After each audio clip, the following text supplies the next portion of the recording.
Konnichiwa. We're live here at the Charlotte Comic Con Winter Show, and I'm here with editor Mike Fury of Back Issue.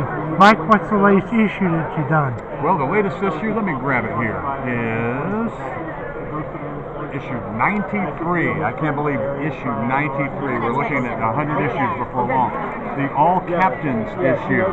It looks at characters who are captains in comics. We have Captain Marvel. A lot of folks would call him Shazam, but the original Captain Marvel. We've got a great article about Marvel's Captain Marvel, the different versions. Captain Carrot and his amazing zoo crew. Roy Thomas did that book. Absolutely, and Scott Shaw was the original artist. And Captain Carrot has come back in recent times at DC as well. Jack Kirby's Captain Victory. There's even a couple of shorter articles in here about Captain EO, which was a character that Michael Jackson did in a 3D movie for the Disney theme parks, and it was also made into a comic book. And then there was a movie in 1980 called Hero at Large, starring John Ritter, and he played a character named Captain Avenger. And we do a nice little nostalgic piece on that one. So I just got a beautiful Dave. Do you have anything on Captain Cold? No, not in this issue. What about Captain Boomerang? Captain Boomerang? Nope. No, he was covered earlier in a Flash-related issue. So I gave some ink to some characters who had not been covered in the magazine. I want to congratulate you for going to your 100th issue of Back Issue.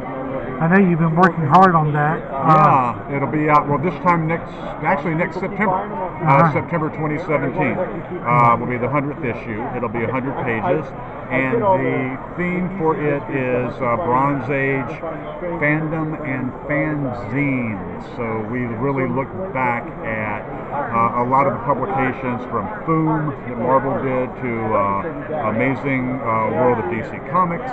We look at stuff like the Overstreet Price Guide. There's a history of that.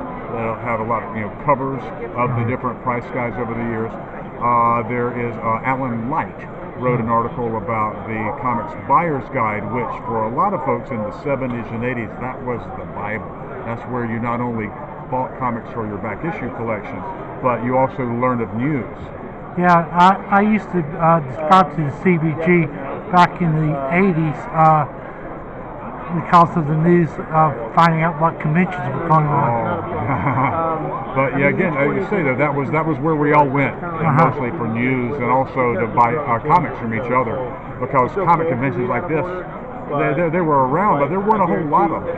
So the CBG was so crucial, and Alan has also provided a lot of vintage photos back in the day. When he had the long hair and the polyester bell bottoms when he was putting together the CBG, and first the basement, and then moved out into a studio, and just it was really interesting to read about that. We're also going to do an article on the Super DC Con of '76, which DC sponsored its own convention in 1976, the bicentennial year, and I'm going to be interviewing a number of people who were there, and they'll share some stories about that convention. Okay, thank you for doing this podcast today. You're welcome. Glad that you asked. Merry Christmas. Merry Christmas to you.